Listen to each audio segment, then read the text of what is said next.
Hi everyone. ఇప్పుడు మీకు కొండాపూర్లో ఉన్న ఒక టెంపుల్ని పరిచయం చేస్తున్నాను. ఇది హైటెక్ సిటీకి ఒక 2.5 కిలోమీటర్స్ దూరంలో ఉంటుంది. అర్ధనారీశ్వర ఆలయం. ఇది హైదరాబాద్లో ఉన్న అతి తక్కువ టెంపుల్స్లో ఇదొక టెంపుల్. సో ఇది ఏంటంటే ఇక్కడ జైబేరి టవర్స్ పక్కనే ఉంటుంది. ఇది ఇక్కడ మీరు ఆర్కిటెక్చర్ చూసారంటే చాలా బాగుంటుందండి. ప్లేస్ కూడా చాలా ఎక్కువ ఉంటుంది. ఇక్కడ మీకు చూపిస్తున్నట్టు ఇక్కడ గోశాల ఉంది. కొన్ని కొన్ని గోవులు ఉన్నాయి. వచ్చి చక్కగా గోపూజ చేయించుకోవచ్చు. వచ్చి అమ్మవారికి అర్ధనారీశ్వరుడికి అందరికీ మీరు పూజ అర్చన అవి సపరేట్గా చేయించుకోవచ్చు.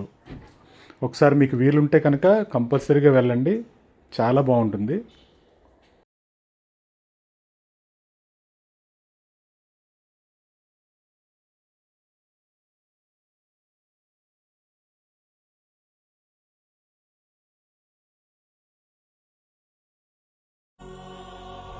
మీరు ఆల్రెడీ ఈ టెంపుల్ని దర్శనం చేసుకున్నట్లయితే కామెంట్లో పెట్టండి మీ ఎక్స్పీరియన్స్.